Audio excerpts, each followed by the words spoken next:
evening, I declared a new state of emergency for the state of Mississippi. On Easter Sunday, we saw savage storms across the state. We are still in the response phase. We are just beginning the work of damage assessment. Numbers will go up. That said, here's what we know so far. At least 11 Mississippians lost their lives from these horrific tornadoes. Injury numbers will soon go up significantly. For comparison purposes, we believe at this time from reports that there are at least 22 Americans that have passed away, at least half of which at this point are in the state of Mississippi. There were 12 or more tornadoes in Mississippi yesterday, affecting almost every region of the state. 2 followed the same long, destructive, deadly path through South Mississippi. Tens of thousands of Mississippians lost power. We already know that hundreds of homes were destroyed or badly damaged. Meanwhile, at the same time, we are facing an unemployment crisis in Mississippi, a more than 8,000% increase that leaves many of these very same people especially vulnerable. Tens of thousands have just lost their jobs. The Red Cross is sheltering families that have nowhere else to go. Many are moving to hotels. We're pushing out tarps and we're pushing out water. Our chainsaw crews and other responders are ready to roll anywhere additional resources are needed. We're flexing to support local efforts. Local first responders have done an incredible job executing. Honestly, it is inspiring to see their efforts. This storm was as bad or worse than anything we've seen in a decade. We are used to tornadoes in Mississippi. No one is used to this. Winds topped 200 miles an hour in certain locations. The trail was long and the trail was devastating. These are difficult days for Mississippi, but working together, we will get through. Mississippians are strong, and we will emerge even stronger. We are also still deep in the fight against COVID-19. We saw another 161 cases and 2 more deaths yesterday. This deadly, dangerous disease has also caused tremendous damage beyond those who catch it. It has caused the world economy to grind to a halt. We feel that, especially here in our state. Almost 90,000 Mississippi families have lost paychecks, and they feel it every single day. Our shelter-in-place order expires 1 week from today on April the 20th.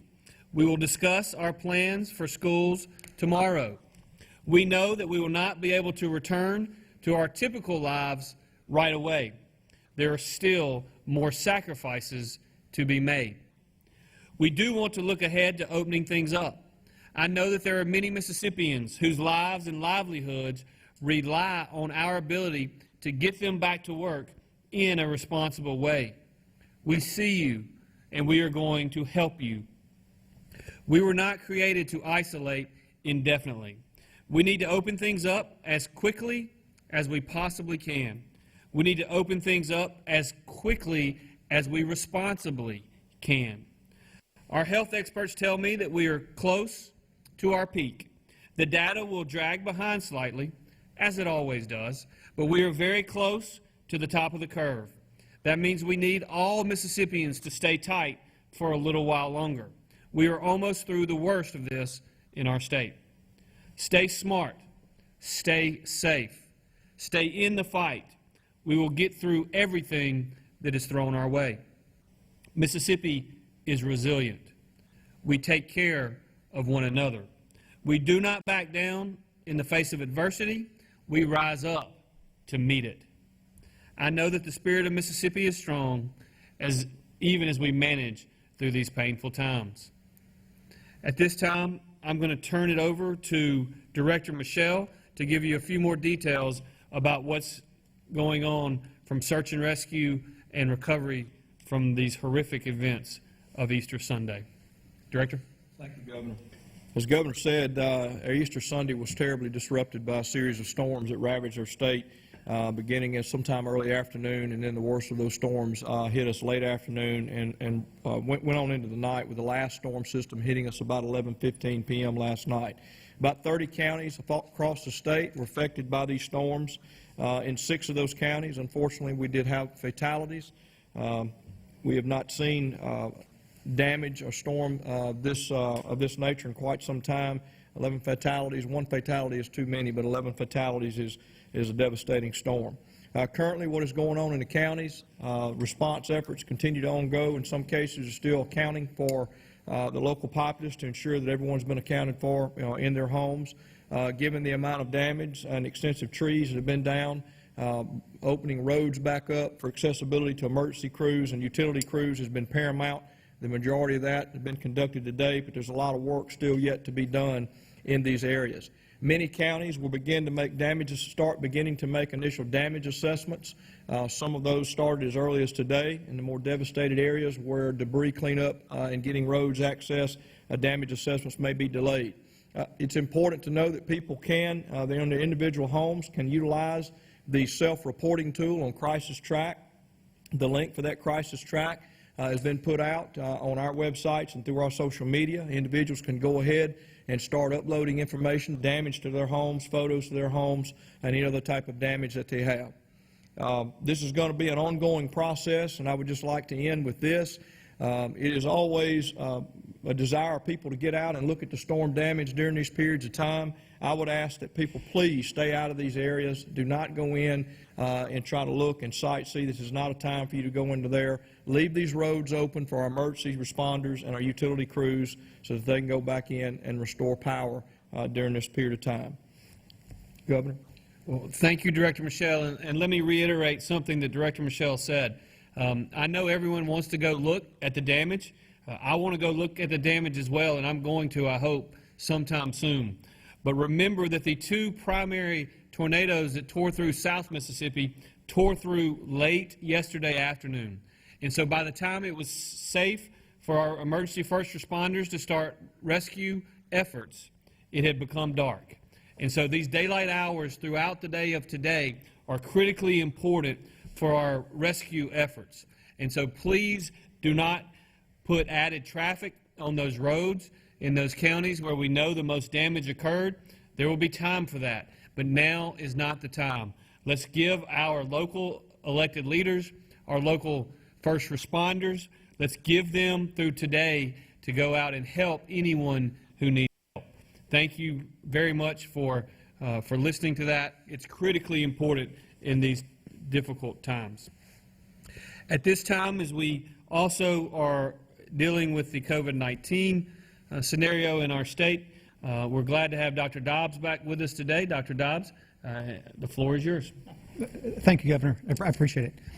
So, as the Governor mentioned, we are going into a peak phase for our COVID impact. That's going to be the number of cases, but also, too, the number of people who have to be hospitalized or need critical resources, intensive care, ventilator, and all that sort of thing.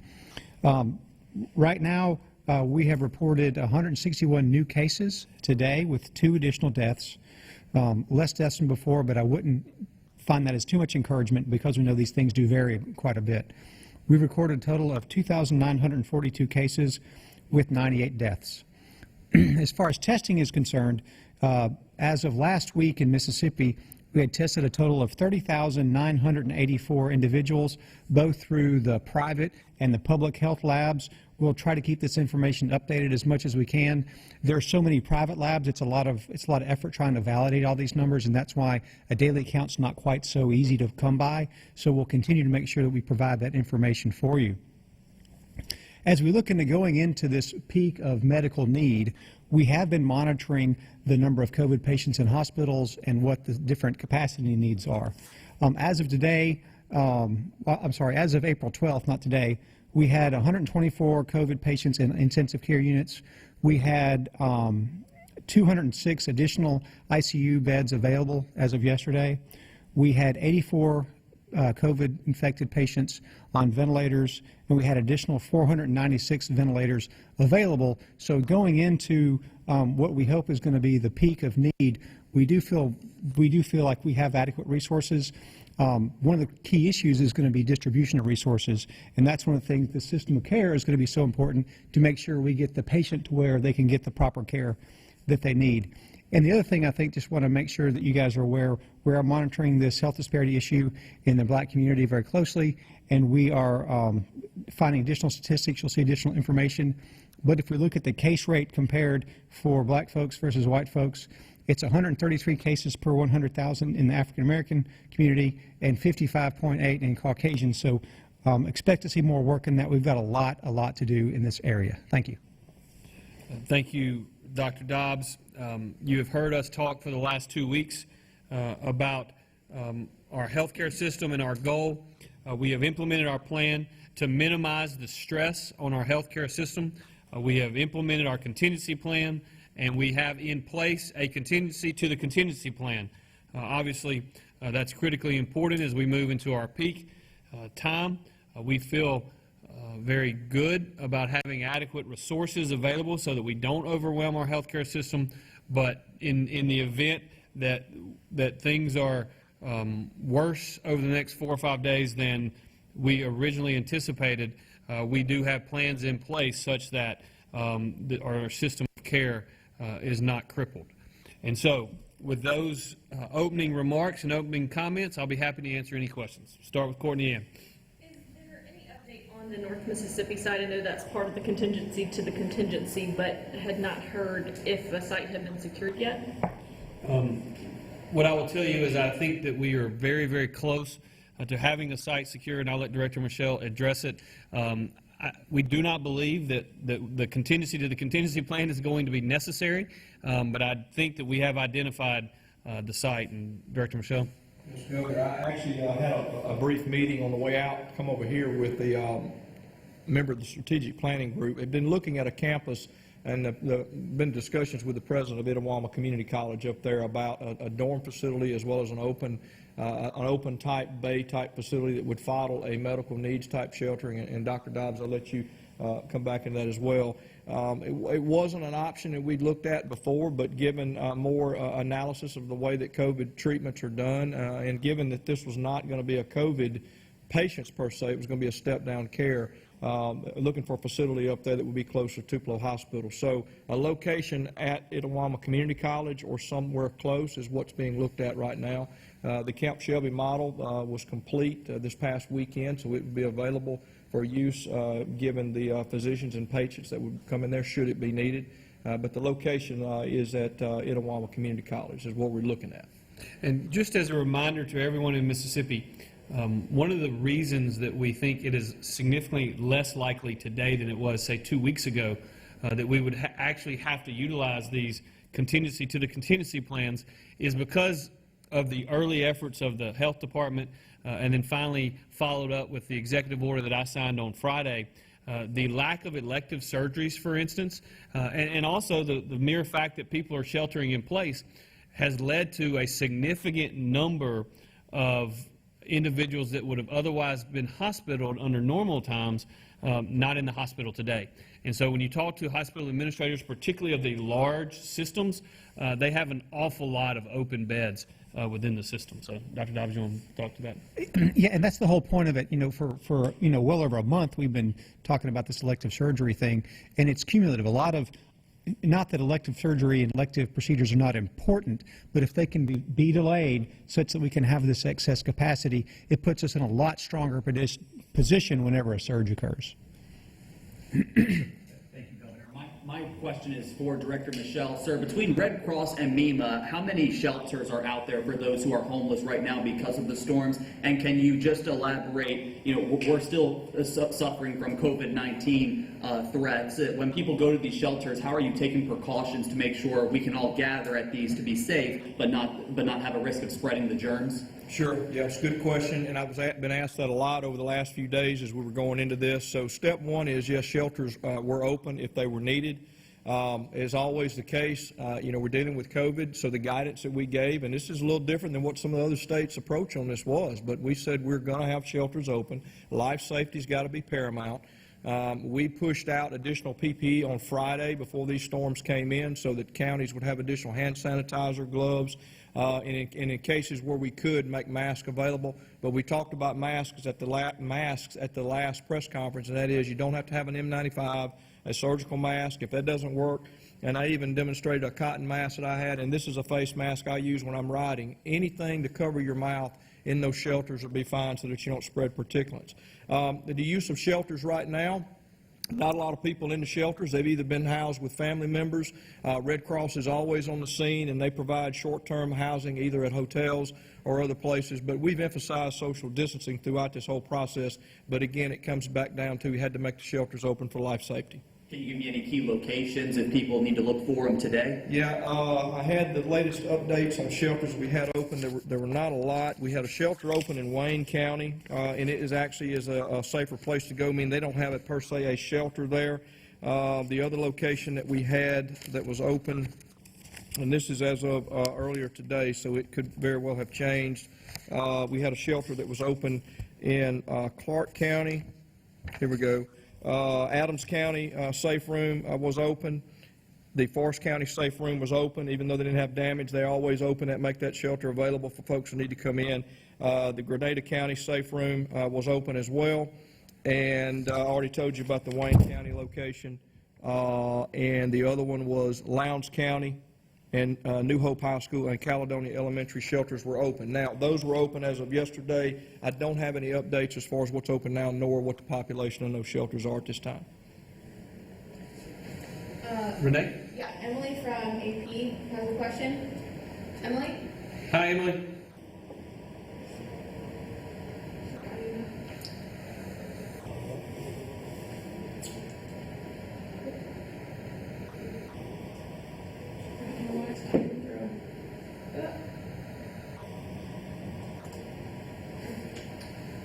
Sorry, we're trying out a new system. Sorry, guys.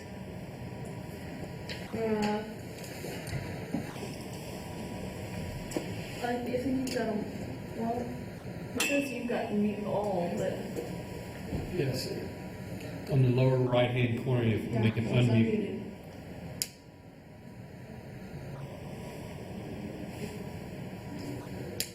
Okay. Courtney and Alex, do you have any questions on through that? I do have another one. Yeah, go ahead, Alex. Okay, thanks. This one's actually for you, Doctor. We just heard the governor talk about, the goal being April 20th when they can try to end the current shelter in place. How likely do you believe that could happen, or what discussions will you have if, if we need to extend it to avoid a second wave and keep progress? Sure. It's going to be a really difficult call. The more data we get, the better we'll be able to be actionable. And just because at some point we'll need to back off a shelter in place, right? We can't live this way forever. And when we're on the back end of this curve, we need to find a strategy that lets us get back to normal. And it may not have to be, back to normal, right? We may have to sort of start, we kind of gradually got into this, might gradually get out of it. So I would be hopeful that within the next couple of weeks, we could really be having something happen where we can have some normalcy. We will have a lot more information as this week progresses, and it's not implausible that we could look at stuff for next week. Could you add anything to that, Governor, what those discussions might be like if you need to consider extending it, or what you're going to look for if the 20th is a good date? Yes, and we've actually begun having those conversations already, much like we started talking about schools and what our plan may be. Sometime last week, I'll announce final results from those conversations and an ultimate decision tomorrow. When we look at the shelter in place, you'll recall that our plan throughout this has been identify those cases and isolate. And so as we continue to increase testing capacity, that's going to give us a lot of flexibility as well, because the more testing we can do, the more identifying of specific cases we can do, then the more isolating we can do, and then the more the teams that Dr. Dobbs has built from a public health standpoint can make a real difference. And so we're beginning those conversations. We do believe that we may find ourselves as we go into the next several weeks and maybe even months continuing to, even if we can make decision to open up certain areas of the state, there may be certain populations or certain geographic regions that it doesn't make sense to open up, or we've also got to be nimble, and we got to know that if necessary, we've got to be willing to immediately shelter in place for a specific town or a specific community or a specific county, or maybe even a specific region if we start seeing additional cases. But what I will tell you is we're going to continue to work with and communicate as we have from the very beginning with our experts at the Department of Health. But I also want you to know that we have had 98 horrific fatalities caused by COVID-19. And Ely and I pray for every single one of them every single day. We've also had over 90,000 Mississippians that have lost their jobs, that have gone into the unemployment insurance fund. And those are 90,000 that have actually been able to file. We believe there are far, far more individuals that fit in that category. And so their lives have been upended and disrupted, and it's very, very, very unfortunate, and it's just something that breaks my heart. And so we're going to make sure that we take all of the information into account. We're going to look at the data. We think the data is showing some positive signs, particularly when you look at exactly when cases have been initiated. We think that the policies that we put in place are working. And you'll recall we started by shutting down schools, and then we went to social distancing for a good period of time, and then we just did the shelter in place for a short period of time, which is scheduled to be over by 8 a.m. on Sunday, and we'll go from there. So, if necessary, are you prepared to extend it, though, if it means saving, more people? I am committed to doing the best thing for the public health of Mississippians, and I'm committed to making sure that we consider all public health decisions as well as economic decisions into the equation. All right. Okay, Renee. We're going to give it another try. We're going to go over to Dave Elliott really quick, see if we can get the audio working. Dave? Hi, Governor, can you hear me? I can, Dave.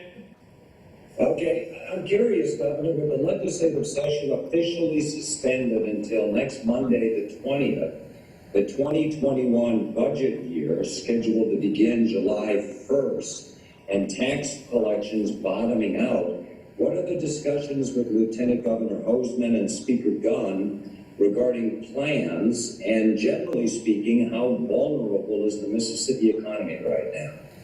Well, thank you, Dave, for that question. The Mississippi economy is exceptionally vulnerable, as evidenced by the fact that some 90,000 Mississippians have filed for unemployment insurance. Our total workforce is approximately 1.1 million in our state. And I will tell you, I expect to significantly increase this week and again next week.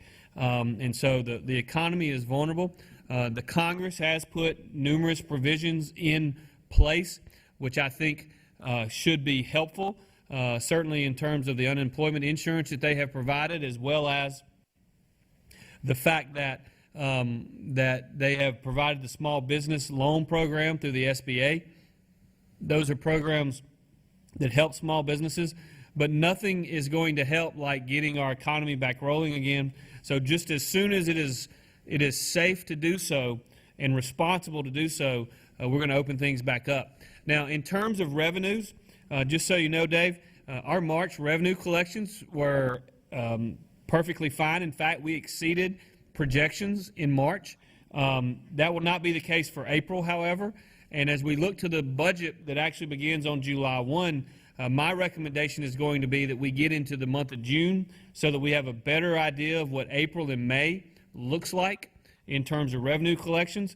You know, the unfortunate thing for us as a state is that in the last 3 months of our year, the last 25% of our fiscal year, we collect over 40% of our total revenue.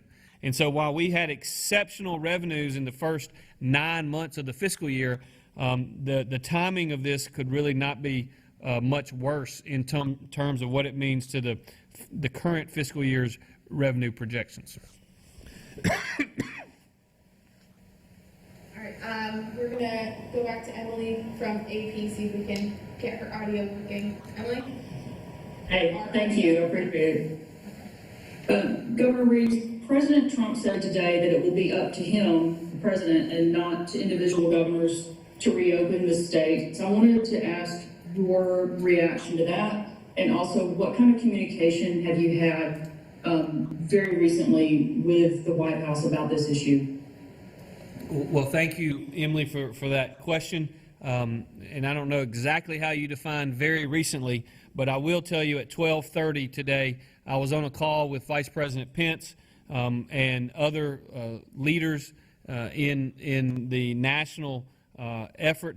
We're in somewhat of a unique situation because I actually received a call earlier today from the director of FEMA, the administrator at FEMA, and Pete was very kind. He's watching the storms yesterday.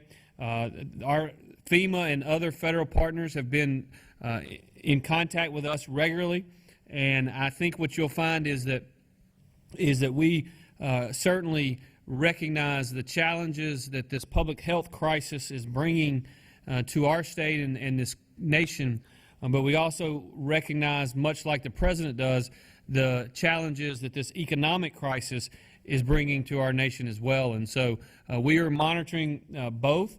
I have spoken again with the Vice President as recently as an hour or two ago, and I will continue to do so.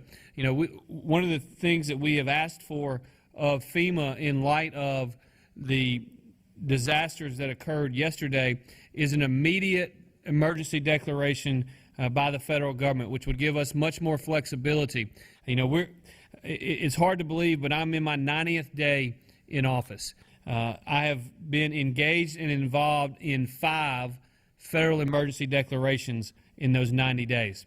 Historic flooding, obviously tornadic damage yesterday with winds over 200 miles an hour, not to mention this coronavirus crisis, the likes of which we haven't seen since the mid-1915 to 1918 period. And so it's been challenging. The federal government's been our partner, and I hope will continue to be our partner. We're going to work with the president and his team. I can assure you no one is itching to get the economy rolling again more than I am. I understand the damage that has occurred, but we're going to do it in a responsible way, and we're going to work with our partners at the federal government to make sure that we do that. Thank you, Emily.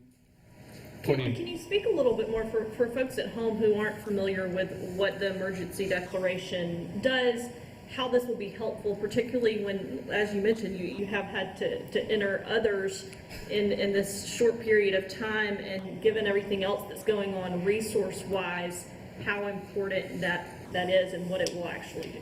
Well, that's a great question, and so in essence, and I'll let Greg fill in any details that need to be filled in, but the reality is that that the emergency declaration that I signed, which I never anticipated signing an emergency declaration at 7 p.m. on a Sunday night, much less 7 p.m. on Easter Sunday night, but the emergency declaration that I signed yesterday and asked ultimately the federal government to grant the federal declaration would allow us to immediately start IA and PA, which is individual assistance and public assistance. That's monies from the Federal Stafford Act, which we could immediately put into the hands of local governments, as well as resources we could immediately put into the hands of individuals who have been affected by this storm.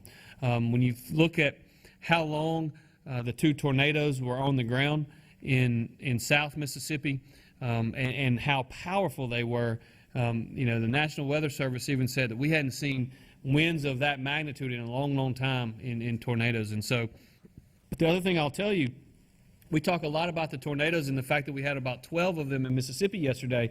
There was significant damage done by the very last storm that came through that did not have tornadic activity, but it had straight line winds up in the north part of the state, which led to at least a couple of fatalities that were very damaging as well. And so, Greg, I don't know if you want to add some specifics there that maybe I left out, but.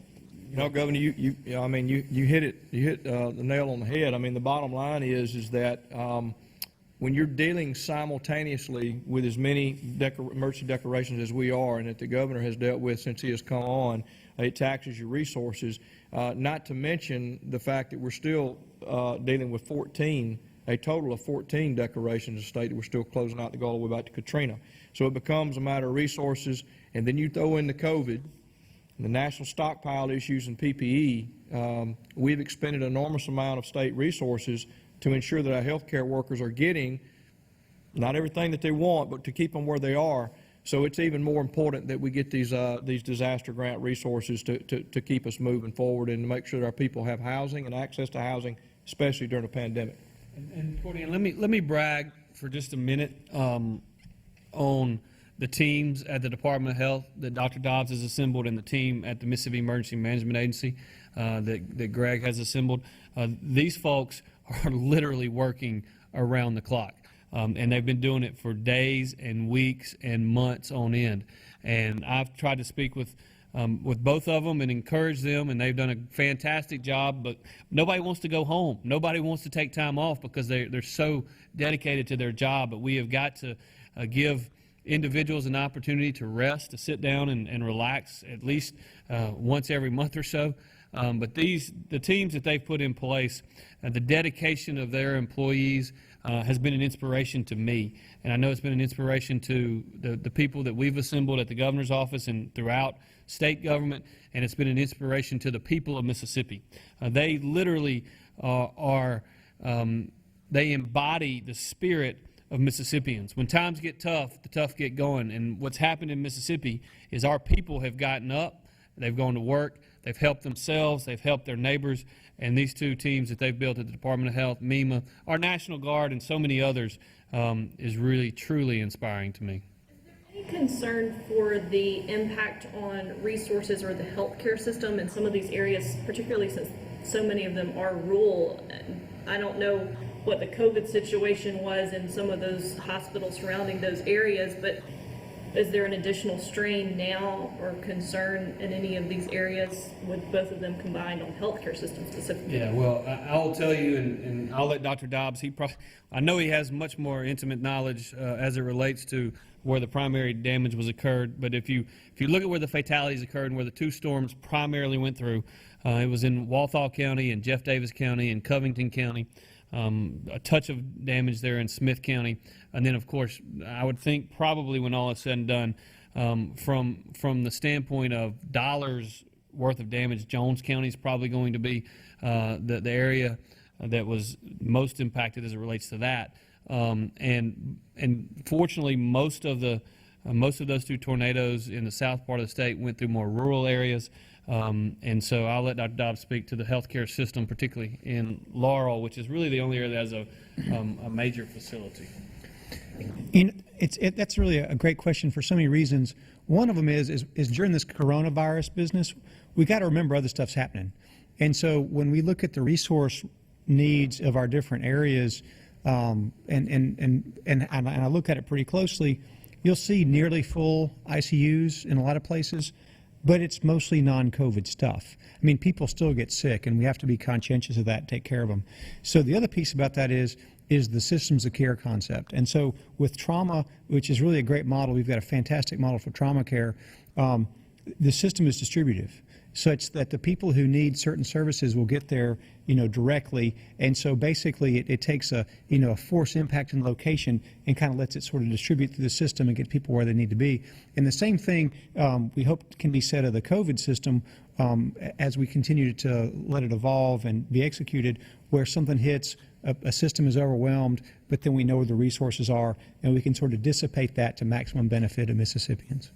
So think of it like this: if as we look at the number of beds that we have available, the number of ICU beds that we have available, the number of ventilators that we have available, we believe now that we are much less likely to have more patients than we have of any of those three items.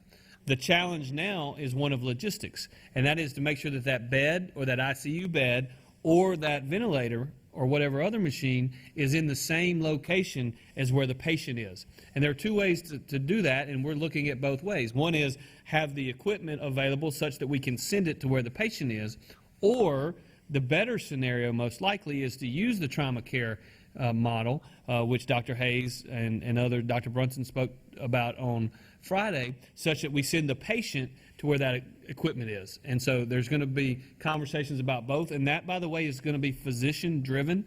We're going to have the experts making those decisions to the extent possible.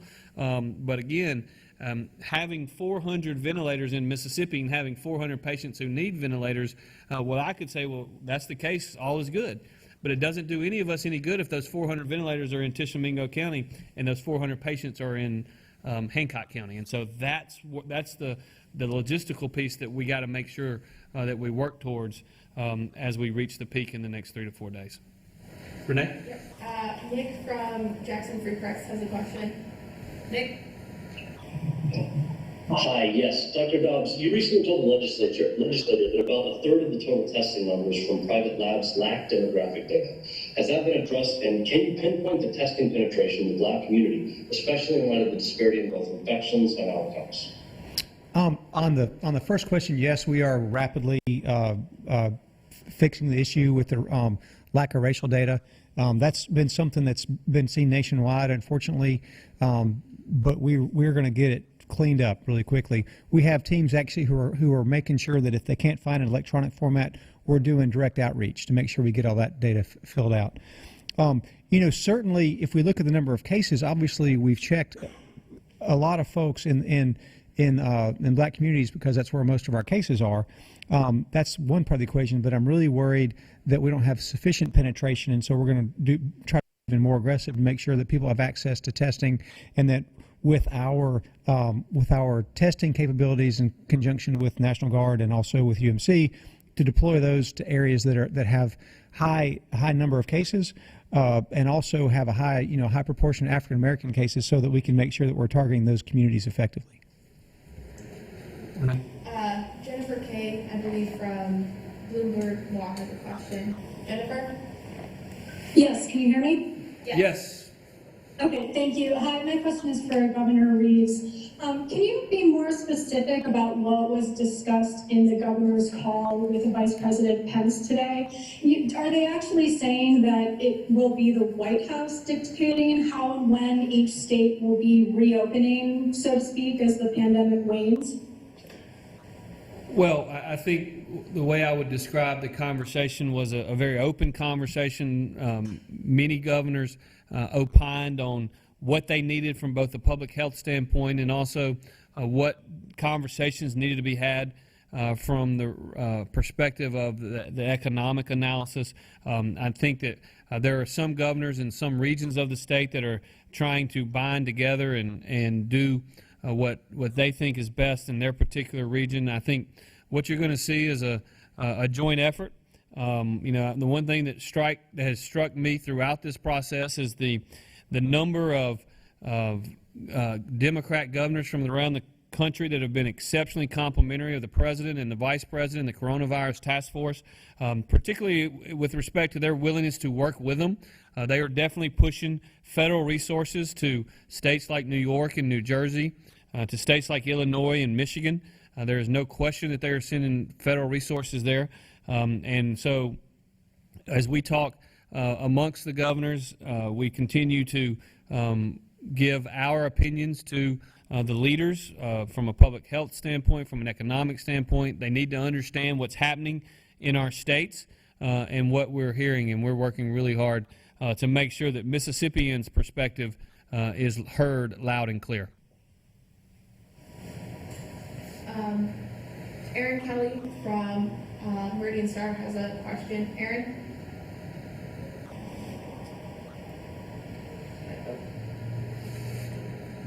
It's not letting me unmute you, Aaron. Oh, there we go. Can you hear me, Governor? I can hear you, Aaron.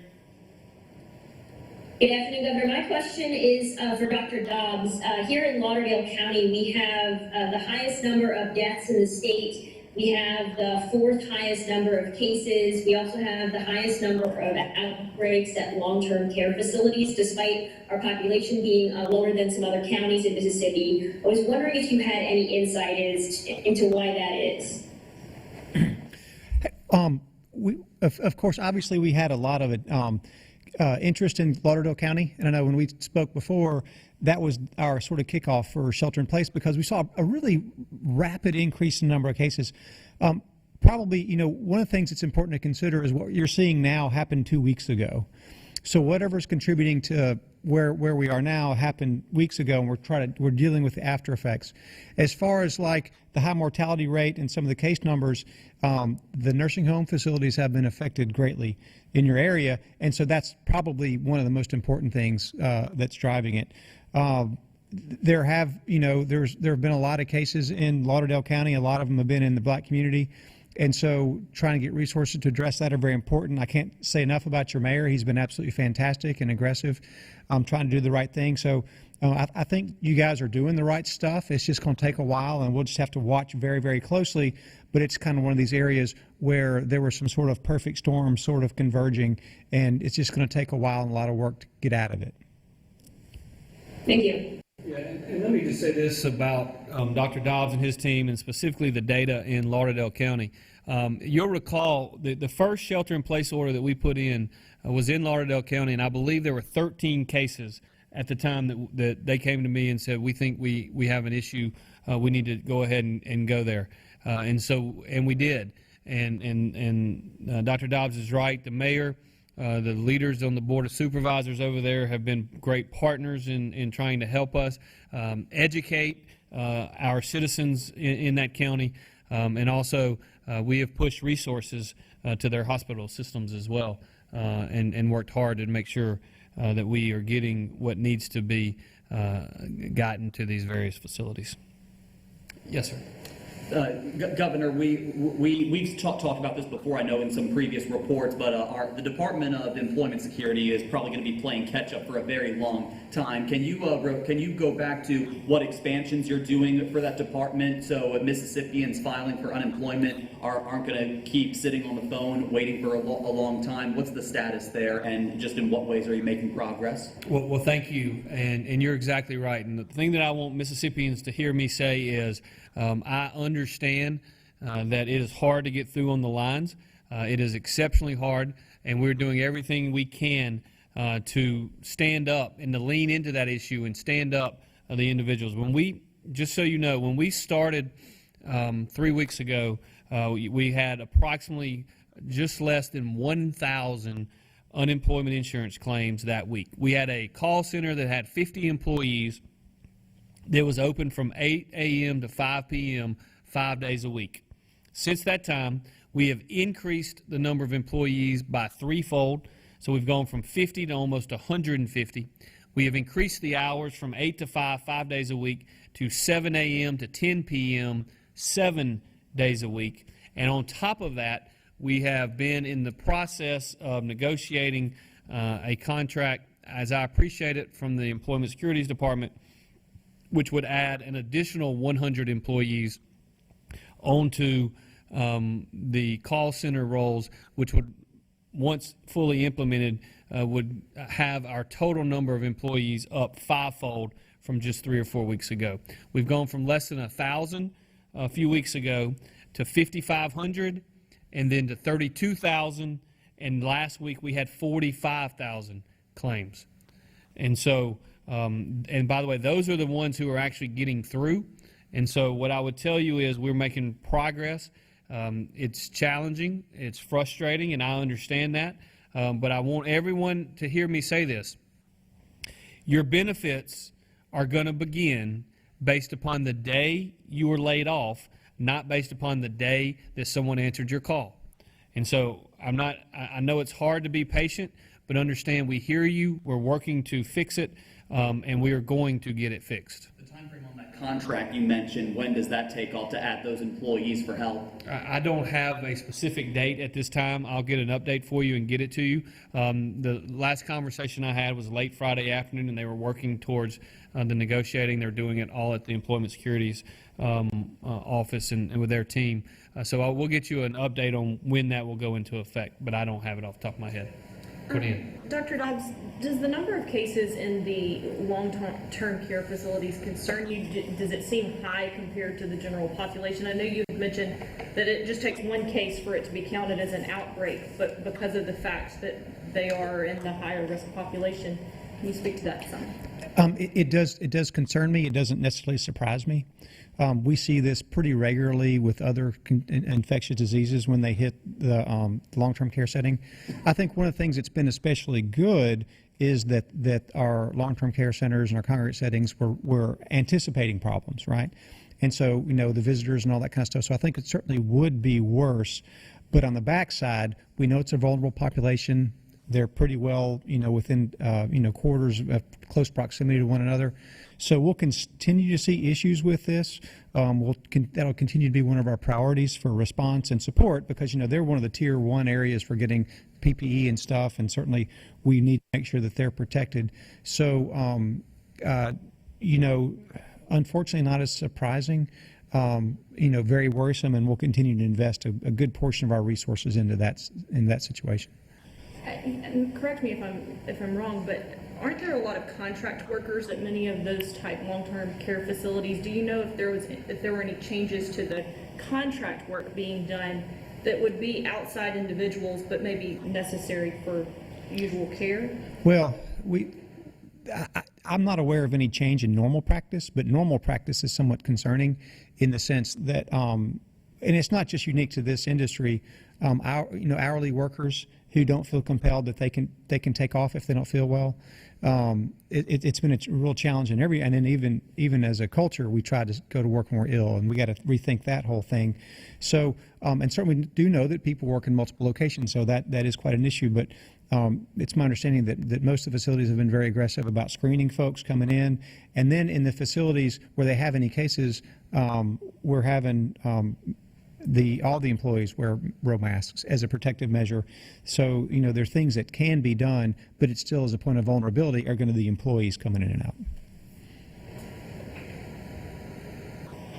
Okay, seeing no further questions at this time, I want to thank y'all for being here. And as I've promised, as long as we're having a shelter in place, I'm going to wish some great people happy birthday, and I'm going to do it again today. So Peyton Raines is turning 9 years old. Happy birthday, Peyton. All right, that was Governor Tate Reeves wrapping up his news conference this afternoon. Now, the main thing that came out of the governor's news conference, the shelter-in-place order expires next week on April 20th, and it is the governor's hope to reopen the state, but in a responsible way that doesn't affect public health. The governor also announced Itawamba Community College Fulton campus as the second state hospital site for the overflow of coronavirus patients because he said the latest models show that we are nearing the peak. And of course, Governor Tate Reeves also spoke about the deadly storms that killed 11 Mississippians. He ordered people to stay away from the storm damage areas, which are primarily in South Mississippi, as the state assessed the damage.